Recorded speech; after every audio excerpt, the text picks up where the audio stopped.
আনন্দপুরের নাজিরাবাদে গোডাউনে আগুন লাগার ঘটনায় এখনো নিখোঁজ বহু।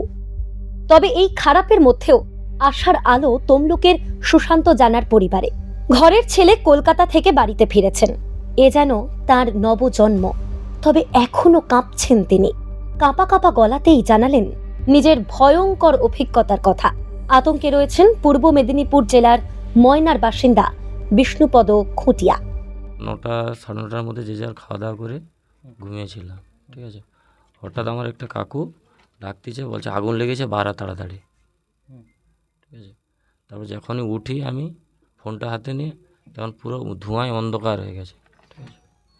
তার কিছু বুঝতেও পারিনি আমি যে কীভাবে নিচে পড়েছি, তাও আমি কিছু বুঝতে পারিনি। আমরা তো ঘুমিয়েছিলাম, খেয়ে টেয়ে দিয়ে যেমন শুই 9টার দিকে খেয়ে দিয়ে শুয়েছি। তারপর 3টে সাড়ে 3টের দিকে ঠিক ডাকছে সবাইকে, উঠে পড়, আগুন লেগে গেছে, বেরিয়ে পড়, নাহলে বাঁচবি না, এরকম চিল্লাচিল্লি চিৎকার করছে। উঠে 10 সেকেন্ড মতন হয়েছে, আর নিঃশ্বাস নিতে পারছি না, পুরো ঘর ধোঁয়া ধোঁয়া হয়ে গেছে, আর পুরো অন্ধকার, নিঃশ্বাস নেওয়া যাচ্ছে না। কোনো রকম বিছানা থেকে উঠে মোবাইলটা নিয়ে কোনো রকম আর কিছু দেখতে পাইনি, কোনো রকম বেরোনোর চেষ্টা করছি চারদিকে, তারপর ওই সিঁড়ি থেকে পড়ে কোনো রকম বেরিয়ে এসেছি। অন্যদিকে মৃত্যুপুরী থেকে ফিরলেন সুতাহাটার হরিবল্লভপুর ও গাজীপুর গ্রামের 2 শ্রমিক মানবেন্দ্র খাড়া এবং সুজিত গাউনিয়া শরীরের ক্ষত নিয়ে বাড়ি ফিরেছেন। আমরা কিছুই জানি না, শুধু একটুকু বলবো যে হঠাৎ একজন ডাকতে নিয়ে আমরা ধীর করে উঠে বেরিয়েছি। ওর বেশি আর কিছু বলতে পারছি না, কারণ ধোঁয়া পুরো ছিল, আর কিছুই আমরা জানি না।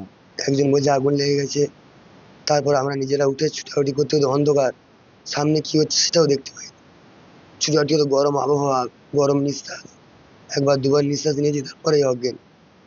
তারপরে আর কোনো শেষ নেই। তারপর যখন সেন্স আসে না, গাড়িতে করে নিয়ে যাচ্ছে হসপিটাল। অনেকের মোবাইল এখনো সুইচড অফ। স্বজনহারা পরিবার এখনো চেয়ে রয়েছে পথের দিকে। মানবেন্দ্র, সুজিত, সুশান্তদের দেখে অবশ্য তারা এখন একটু আশার প্রহর গুনছেন।